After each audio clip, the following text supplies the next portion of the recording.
the study tonight looking into Sodom and Gomorrah and the judgment of God that took place there. The reason for looking at it is there are all sorts of people, particularly in the more scholarly kind of gay religious community, who say that that has nothing to do with the condemnation on same-sex intercourse. And so I thought, as we're looking at biblical texts now, what the texts say and what the texts mean, that you just can't go through it without looking at the account of Sodom and Gomorrah. This Christianity's New Look on Gays, Kirsten Powers, writing in USA Today, June. So Christianity's New Look on Gays. Could there be a future where most American Christians support same-sex relationships? And if so, it will be due to the emergence of conservative Christians who say Orthodox believers can support lifelong monogamous gay relationships without undermining their commitment to biblical authority. See, what the texts say and what the texts actually mean. In evangelical gay Christian Matthew Vine's new book, God and the Gay Christian, he examines the 6 passages, the same ones we're looking at, on same-sex behavior and argues that they do not address today's long-term gay relationships. All right? New Testament scholar James Brownson, who wrote the 2013 book Bible, Gender, and Sexuality, concurs. He told me, that is Kirsten Powers, he told me male-to-male sex in the ancient world was episodic. It was mainly young boys with older men or male slaves and masters. It was not mutual. These were not relationships. They were not marriage, and they were not meant to turn into marriage. The issue of sexual orientation represents new data. The church needs to ask herself, should this change the way we look at it? Now, that shouldn't be surprising. If you've been coming to all of these, I did 2 extensive teachings on, there's only one, this is the only song that the gay community has. There is no other tune that you will hear, okay?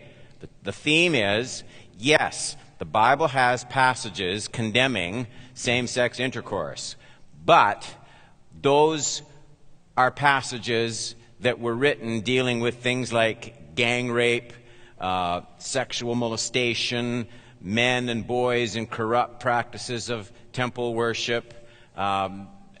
These ancient writers did not know about loving, monogamous, homosexual relationships. And so what they are writing about, the biblical writers, and what we are talking about, the gay community, loving, monogamous relationships between 2 people oriented toward each other. Those are 2 different things. I know the Bible says that it's bad, but it doesn't mean what we're looking at in today's society. Does everybody understand that? That's the issue. So you won't win any arguments. What I'm saying is you're not going to win any arguments whipping out Leviticus and saying it's a sin for a man to lie with a man as he lies with a woman. They'll say, absolutely, but that's not what the writer was talking about.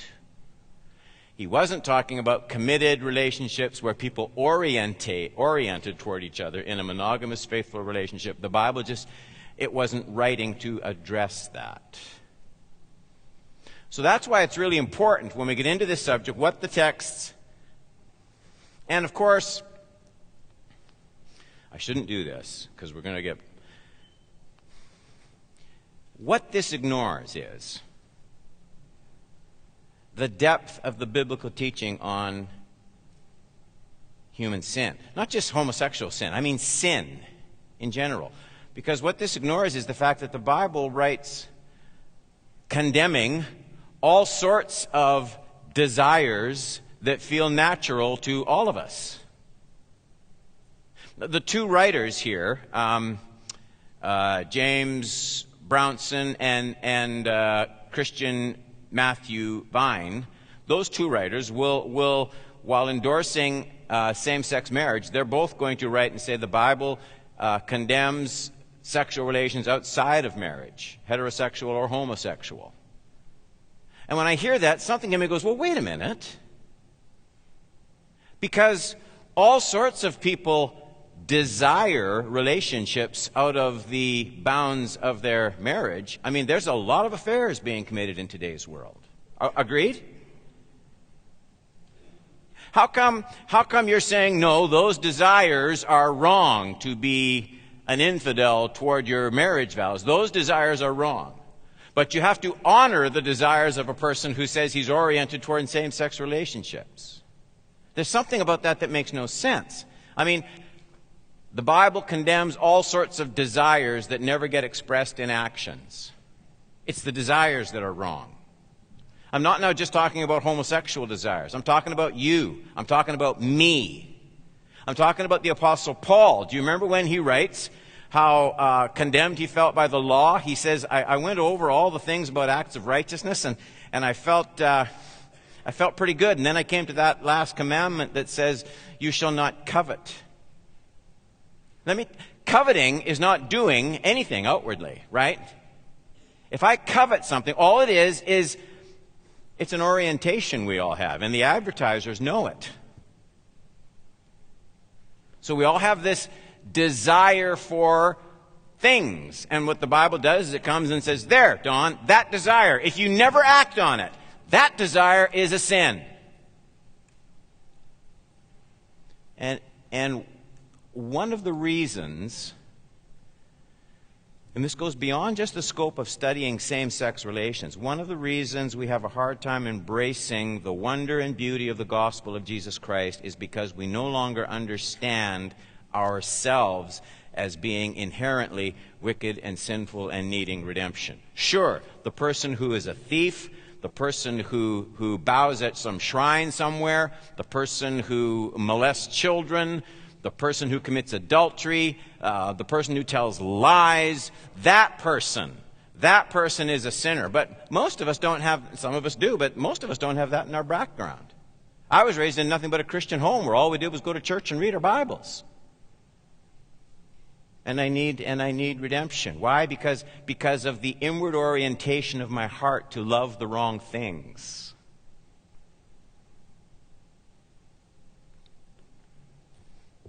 So we're going to look at this passage tonight. Same-sex intercourse.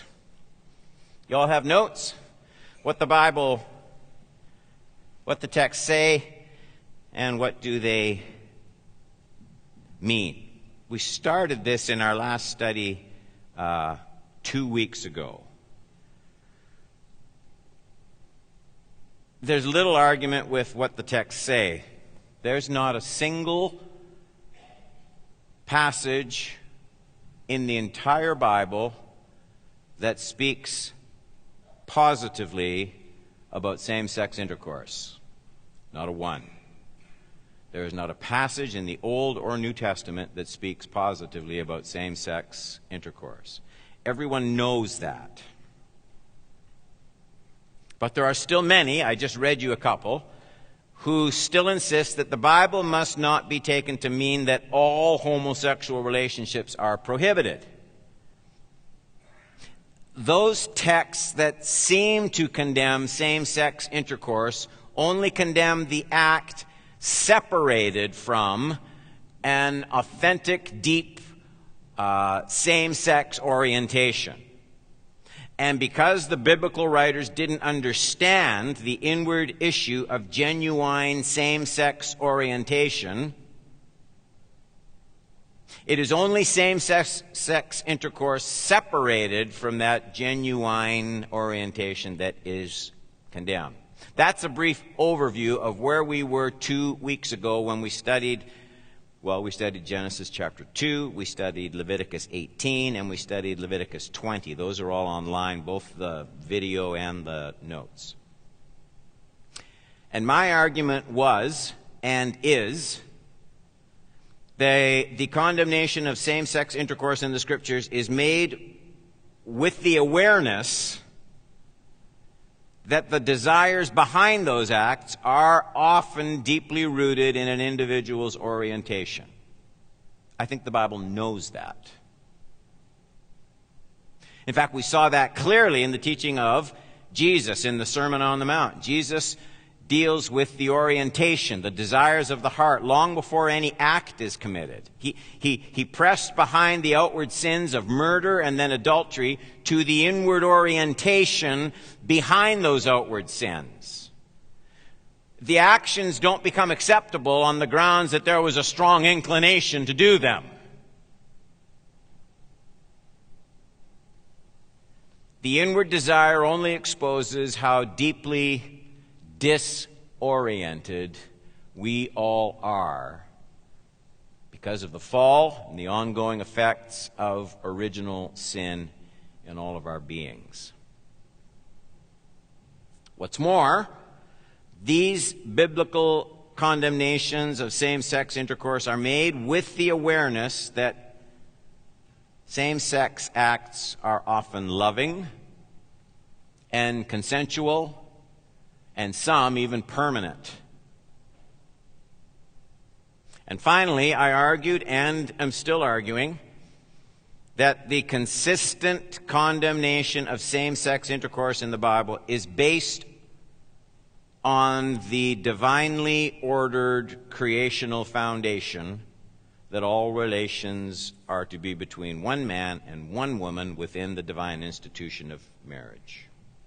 And even that, let me just say it, if you're here, especially if you're a young couple, young adult, I say that not because you're more sinful, but because so rapidly have the standards of society been changing that things that people my age did do in terms of committing sins, but did more secretively because we knew that generally they were frowned on. You need to know, even though it won't be frowned on anymore, you need to know that God's standards for sexual purity have never changed. I've said it 1,000 times in this church. Abstinence before marriage, faithfulness after marriage. That has never, ever changed. Abstinence before marriage and faithfulness after marriage. That's where we were in our last study. In our next study, we're going to move into the New Testament. We're going to examine some of the clear statements from the Apostle Paul in Romans 1, 24 to 27, 1 Corinthians 6, 9 to 11, and then 1 Timothy 1, 9 to 11. Those are the passages in the New Testament where it's talked about. But there's another account that we need to consider first. Point number 1 in your notes. Homosexual sin and God's judgment on Sodom and Gomorrah. Do we have the facts straight? That's the question. Without doubt, this is the most famous passage in the Bible relating to same-sex intercourse, and it's the story of God's judgment on the cities of Sodom and Gomorrah, and it's recorded in Genesis 19, the first 29 verses. In fact, this is the historic account from which the act of same-sex intercourse was once named. Not so much anymore, but it used to be called sodomy. Not just by Christians, I mean by the world in general. And it comes from the fact that God judged Sodom and Gomorrah. The text is long, and I'm not going to read the whole thing. We're going to focus our study on the first 13 verses of Genesis 19. So remember now, for those just still folks coming in, remember now what we're doing here. I'm dealing with the argument that is commonly used, saying the Bible condemns acts of same-sex intercourse, but it doesn't understand the way we understand today people who are honestly, genuinely, deeply, and permanently oriented towards same-sex relationships. And so what the Bible is condemning is just acts of violent same-sex, adults with small boys, gang rape, corrupt worship practices. That's what the Bible is condemning. They say the Bible doesn't actually address a person who is good, moral, upright, and just feels a genuine love for a person of the same sex. And I've spent 2 messages showing how that just isn't the case from the Scriptures. That over and over again from the Scriptures, the Bible, when it deals with sin, first deals with the desire, even if never acted upon. That's not just with homosexual sin, with all sin. The person who looks on another person, man who looks on a woman with lust, Jesus says, well, that's like committing adultery in your heart. You might feel it's natural. You might feel drawn to it. In fact, obviously that's the case. The fact that you don't act on it doesn't make it right. It's condemned. The act isn't the only thing condemned. The desire is the condemned. Covetousness, an act maybe never committed, but the desire in the heart, that's still sinful. That's how sin has affected not just this area of study, but all of our lives. Genesis 19, 1 to 13. Let me read quick. The two angels came to Sodom in the evening, and Lot was sitting in the gate of Sodom. By the way, let me just... No one in this story, it's earlier in chapter 18 that these visitors are identified as being supernatural. In terms of the story, all anyone knows is that these are two men. Okay? You'll see that. The two angels came to Sodom in the evening, and Lot was sitting in the gate of Sodom. When Lot saw them, he rose to meet them, bowed himself with his face to the earth, and said, "My lords, please turn aside to your servant's house and spend the night and wash your feet, and then you may rise up early and go on your way." And they said, "No, we will spend the night in the town square." But he pressed them strongly, so they turned aside to him, and they entered his house. And he made them a feast and baked unleavened bread, and they ate. That's interesting, they eat. But before they lay down, the men of the city, the men of Sodom, both young and old, all the people to the last man, surrounded the house, and they called out to Lot, "Where are the men who came to you tonight? Bring them out to us that we may know them." And it doesn't mean get their names. Lot went out to the men at the entrance, shut the door after him, and said, "I beg you, my brothers, do not act so wickedly." And these, some of the strangest words in all the Bible. "Behold, I have two daughters who have not known any man. Let me bring them out to you. Do to them as you please." Father's Day, there's your dad of the year. "Let me bring them out to you, and do to them as you please. Only do nothing to these men, for they have come under the shelter of my roof." But they said, "Stand back." And they said, "This fellow came to sojourn, and he has become the judge. Now we will deal worse with you than with them." And then they pressed hard against the man Lot and drew near to break the door down. But the men, this is the men inside, they reached out their hands and brought Lot into the house with them and shut the door, and they struck with blindness the men who were at the entrance of the house, both small and great, so that they wore themselves out groping for the door. And then the men said to Lot, "Have you anyone else here? Sons-in-law, sons, daughters, or anyone you have in the city? Bring them out of this place, for we are about to destroy this place, because the outcry against its people has become great before the Lord, and the Lord has sent us to destroy it." Now remember the title of this teaching. What do the texts say, and what do the texts mean? The reason, again, is the scholarly religious gay community knows what these texts say. They simply say it's not addressing sexually oriented, long-term, monogamous, loving, same-sex relationships. It's just dealing with situations like this, where there's violence and gang rape. So the reason for that double emphasis, what the texts say and what the texts mean, is there are these ways that the more thoughtful in the gay community have proposed to relativize the blanket condemnation of same-sex intercourse in the Scriptures. These texts, they would say, don't mean what we think they say, and this is nowhere more pronounced, the distinction, than the text we're studying now. This is one of those really famous stories. I mean, fire and brimstone on Sodom and Gomorrah, it's right up there with the flood, Daniel and the lion's den, David and Goliath, and Sodom and Gomorrah. It's just one of those passages everybody knows. It's also reflected on and discussed later on by writers of the Scriptures.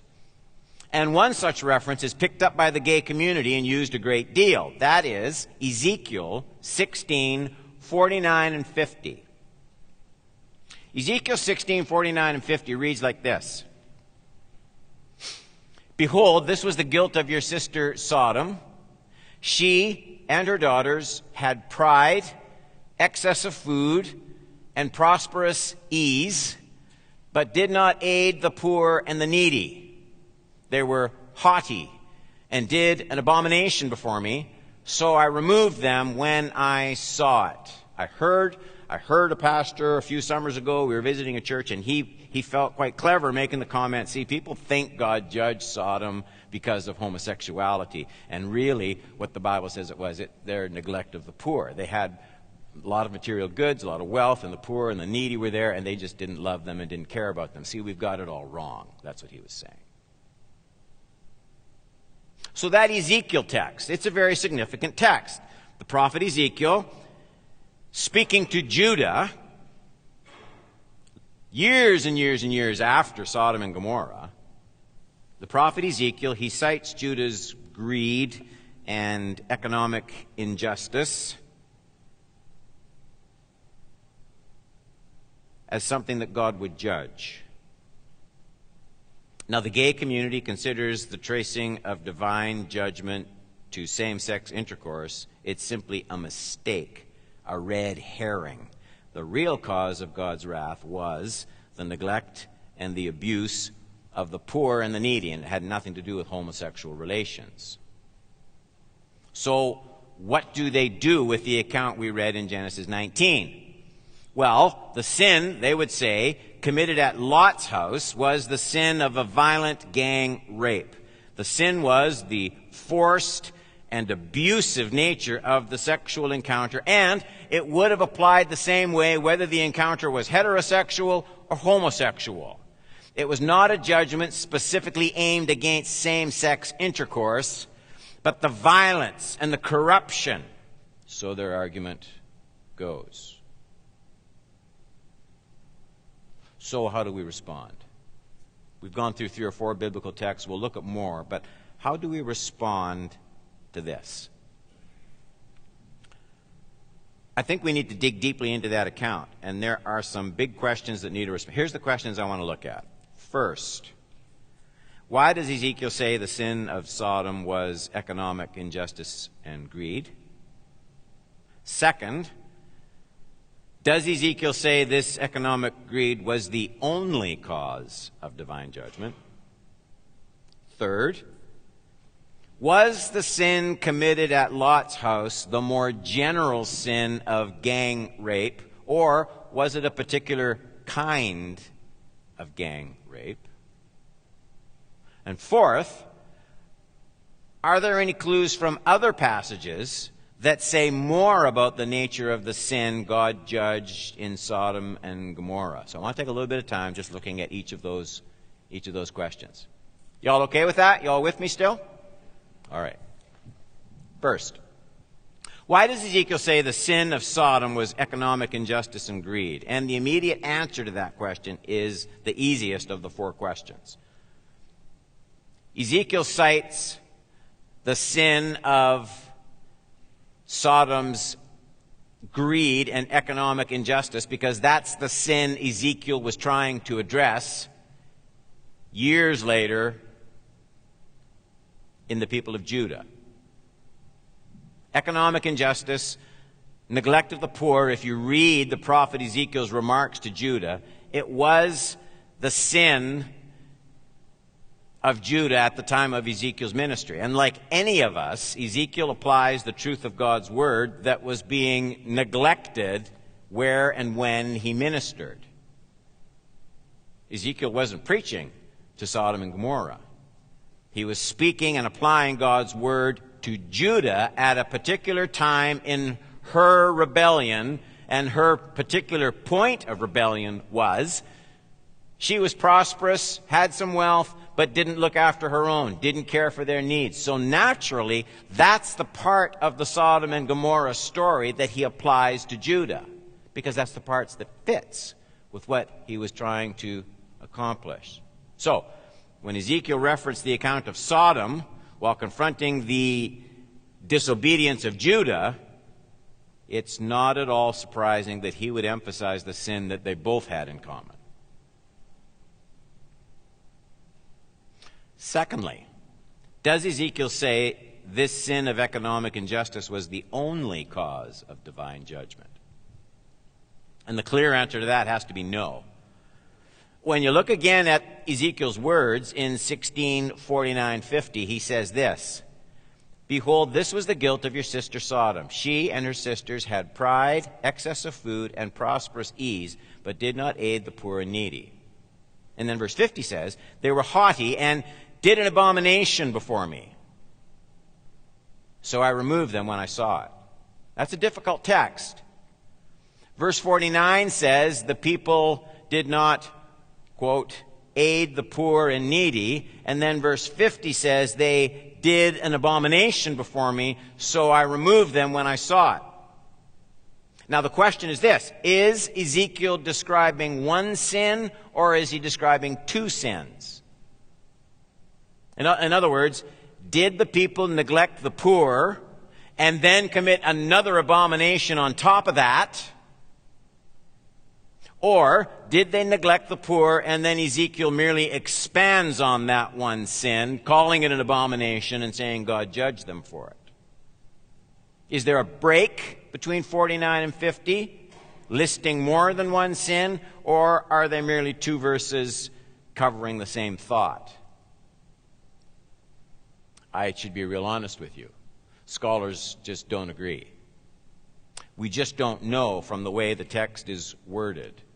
But that's not the stopping place in the examination. We aren't left in the dark quite as much as some people might like to think. That leads us to the third question I said we wanted to study. Was the sin committed at Lot's house gang rape?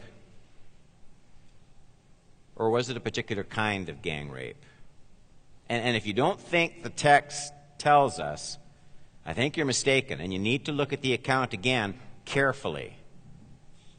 You don't need the whole text. You only need the 8 verses, Genesis 19, 1-8.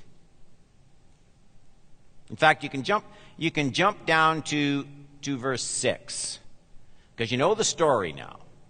If you jump down to Genesis 19:6, Lot went out to the men at the entrance. He shut the door after him and said, "I beg you, my brothers, do not act so wickedly. Behold, I have 2 daughters who have not known any man, virgin daughters.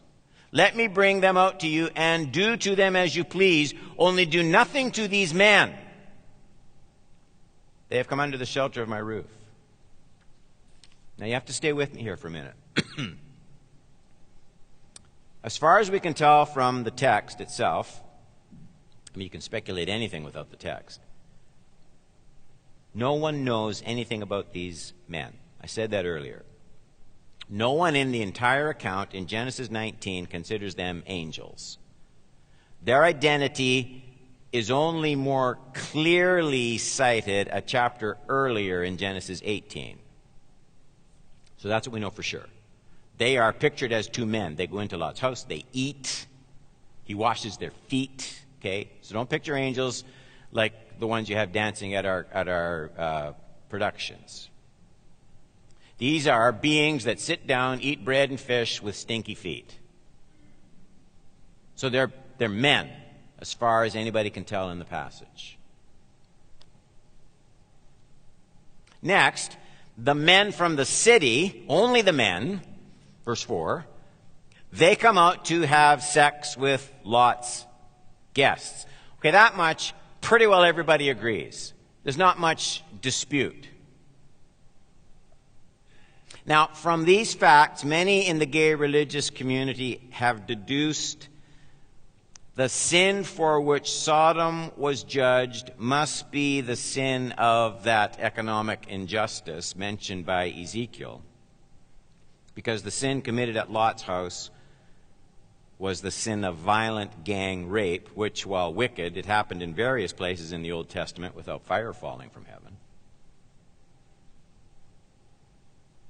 The logic of the gay community goes further. Because the sin at Lot's house was the more general sin of just forced, violent gang rape, it's a sin that applies equally to heterosexual and homosexual individuals. After all, it's wrong for anyone to violently rape anyone else.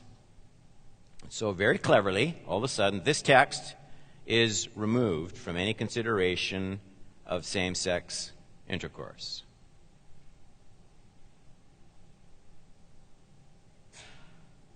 Genesis 19 is condemning the sin of violent gang rape and has nothing whatsoever to say to loving, oriented, same-sex relationships.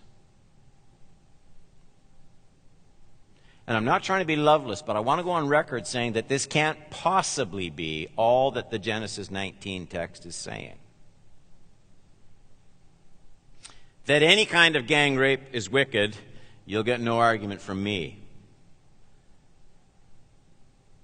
But that's not all Genesis 19 is dealing with. And it's not all that God judged in Sodom that fateful day. And there is a way to be sure of it. Look again at the text, verses 5 through 8. And they called Lot. Where are the men who came to you tonight? Bring them out to us that we may know them. There's the sexual act, men with men. Lot went out to the men at the entrance, shut the door after him. Doesn't even want the two inside to hear. And said, I beg you, my brothers, do not act so wickedly. Behold, I have 2 daughters who have not known any man. Let me bring them out to you. Do to them as you please, only do nothing with these men. They've come under the shelter of my roof. You have to get past that shudder that we all feel at the blindness and the callousness of heart that would allow a father to betray his own daughters the way Lot did his. I can't explain it except to say this, and I think there's a point of application to the church. I don't think Lot was always that crass and that careless. He's been living there for a little while in a highly sexually active and immoral place. And he doesn't even realize how far he's slid down that slope. It's the same way that you and I watch stuff on TV, and if in 1970 you were watching TV and heard the language that you can hear, especially if you watch, Netflix or some of this stuff. If you were watching TV in 1970 or 1980 and heard the language and saw the stuff that you see on TV today, it doesn't even shock anybody. But back then we would have thought that literally it was God was going to judge the earth the same way he did Sodom and Gomorrah. It was just totally out of place. That stuff like that didn't happen on television. How many can remember what I'm talking about? Rob and Laura had to sleep in 2 separate beds on the Dick Van Dyke Show, remember? You're going to show 2 people, married people, but you're going to show them in the same bed on TV? So Lot he's all twisted up. Okay? I'm not taking anything away from the wickedness of this man and how he's been affected by the environment in which he's been living. That's the point of application for us. And yet it's precisely in those dark remarks that we find a key to understanding something else about this account. I hope I can make you see it. Because Lot's cruel words remove the mystery of the sin the town men wanted to commit.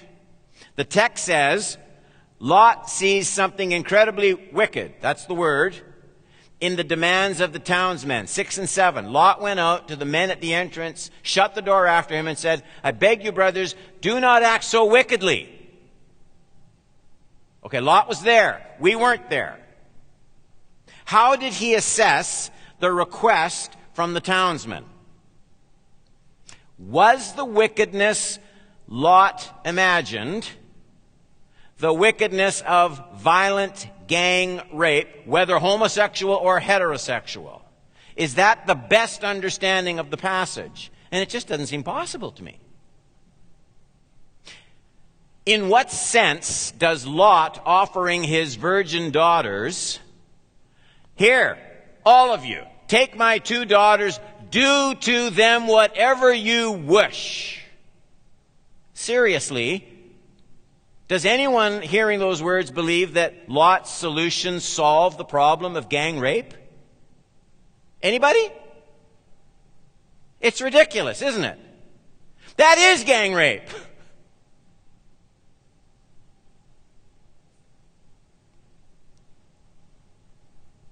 Would these daughters somehow not be victims of both violence and rape? And yet, somehow Lot surely does consider his vile recommendation some kind of answer to the wickedness the townsmen were requesting. Everybody knows that. And there's just no way to make sense of this unless the wickedness Lot loathed and God judged in Genesis 19 was the specific wickedness of same-sex intercourse. It was the townsmen wanting same-sex intercourse with the, quotes, men, as they perceived it, in Lot's house. The 4th question. Are there any clues from other passages that say more about the nature of the sin God judged in Sodom and Gomorrah? And the answer is, yeah, there are. There are actually several. We're just going to consider one. Jude, verses 3, 4, 5, 6, and 7. We're almost done now. You've done very well. So Jude, you go right to the, if you had your Bible, you go right to the very back, right before Revelation. Beloved, although I was very eager to write to you about our common salvation, I found it necessary to write, appealing to you to contend for the faith that was once for all delivered to the saints. You have to contend for it. Interesting phrase, isn't it? If I tell you you're going to have to contend for something, what it says is there's going to be a lot of pressure to have it taken away, changed, modified. Contend for it.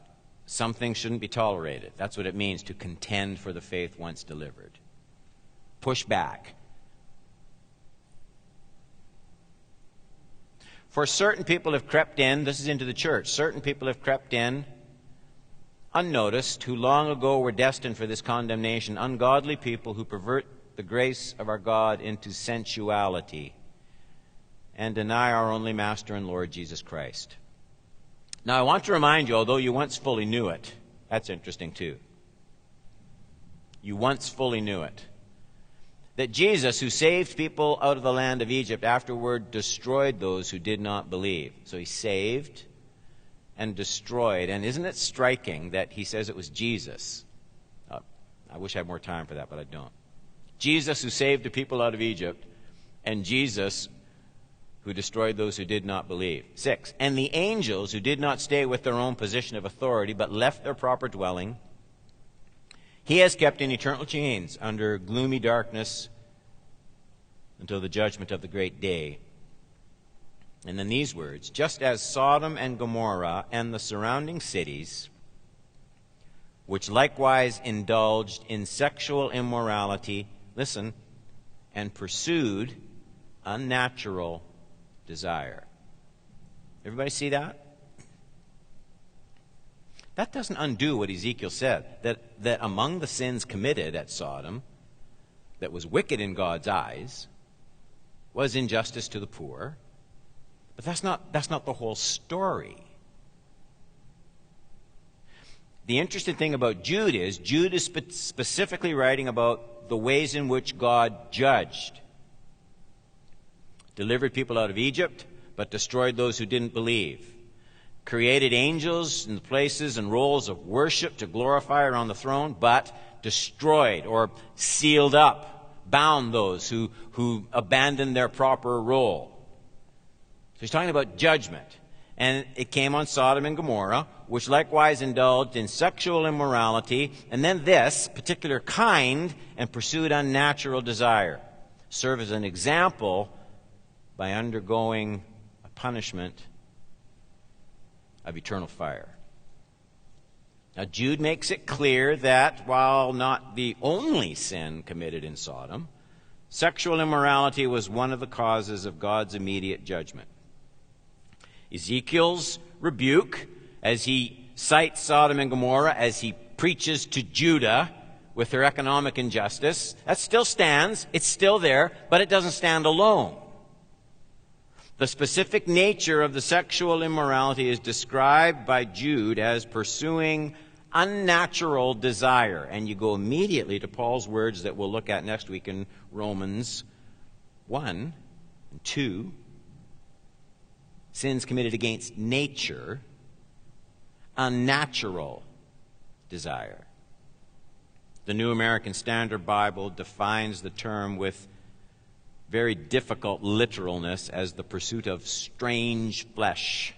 And so the sexual sin of these men of Sodom, it's described as unnatural, it's described as strange in the sense that it obliterated the complementary created order where they substituted another man for the place of a woman. Jude then goes on, rather bluntly for today's taste. You don't do this in church anymore. He goes on to say that the outpouring of fire was a visible reminder of God's willingness, contrary to what many in the church have come to believe, God's willingness to judge unrepentant sinners with eternal fire. Jude's words, not mine. Still in the future. Just as Sodom and Gomorrah, verse 7, and the surrounding cities, which likewise indulged in sexual immorality and pursued unnatural desires, serve as an example by undergoing a punishment of eternal fire.